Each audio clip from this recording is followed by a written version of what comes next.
बघा मित्रांनो, त्याचा आता पुढचा भाग आहे. बघा, एकवचनी सामान्य नामाच्या शेवटी वाय असून त्यामागील अक्षर स्वर म्हणजे ओवेल्स असेल. अनेक वचन करताना फक्त यस प्रत्यय लावा. बघा मित्रांनो, वायच्या पाठीमागे ओ आहे म्हणजे हे ओवेल आहे, बरोबर आहे. याचं असं होईल, toys, donkeys in donkeys, days in days, boys in boys, keys in keys. पुढचं बघा, 4 नंबर, एकवचनी सामान्य नामाच्या शेवटी एफ किंवा एफ ई असेल तर अनेक वचन करताना ती काढून त्या जागी व्ही एस प्रत्यय लावा. मित्रांनो, जिथं एफ आणि एफ ई दिसते ते काढून त्याच्या जागी व्ही एस लावायचं, म्हणजे असं. इथे एफ ई आहे, व्ही ई एस लाईव्स, इथं एफ ई आहे. वाईफचं होईन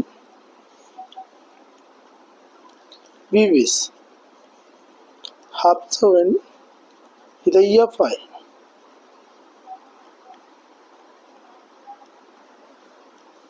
हॅवेस, थीपचं होईन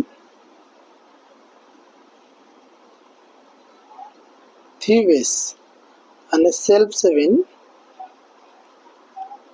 सेल्वेस. मित्रांनो, या प्रकारे अनेक वचन रूपे तयार होतात. मित्रांनो, काही शब्द असे असतात ज्याला हा नियम लागू होत नाही.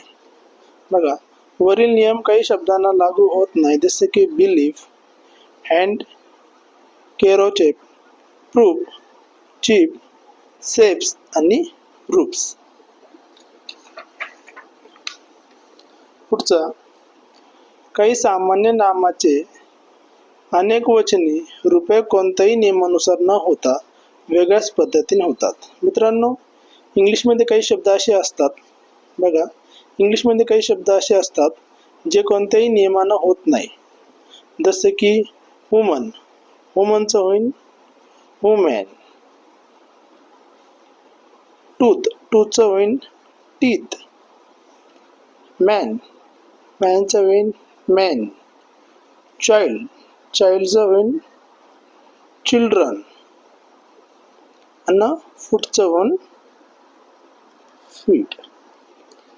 बघा मित्रांनो, हे ते शब्द आहे जे कोणत्याही नियमानुसार न होता वेगळ्याच पद्धतीने होतात.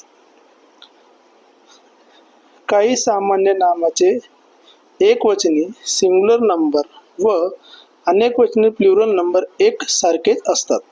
मित्रांनो, काही शब्द असे असतात जे सिंग्युलर नंबर तरी असले पण ते प्लुरल नंबर सारखेच असतात. जसं की शिप, याचं इन शिपच. जसं की पोलीस, फिश, हेअर आणि फ्रूट. पुढचा 7वा नंबर बघा, काही सामान्य नामाची रूपे अनेक वचनातच वापरली जातात. जसे की स्पेक्टेक्लेस, पीपल, केटल, स्टेअर्स. मित्रांनो, पीपल हा शब्द एकवचनीच आहे, आपण त्याला अनेक वचनी वापरली जातात. पुढचा, काही नामे अनेक वचनी दिसत असली तरी त्यांचे वापर एकवचनी सिंग्युलर नंबर असते. फॉर एक्झाम्पल बघा, information, luggage, politics, news, mathematics आणि फिजिक्स. मित्रांनो, माझा व्हिडिओ तुम्हाला आवडला असेल तर माझ्या व्हिडिओला लाईक, शेअर आणि कमेंट्स करा. धन्यवाद. भेटूया पुढच्या व्हिडिओमध्ये.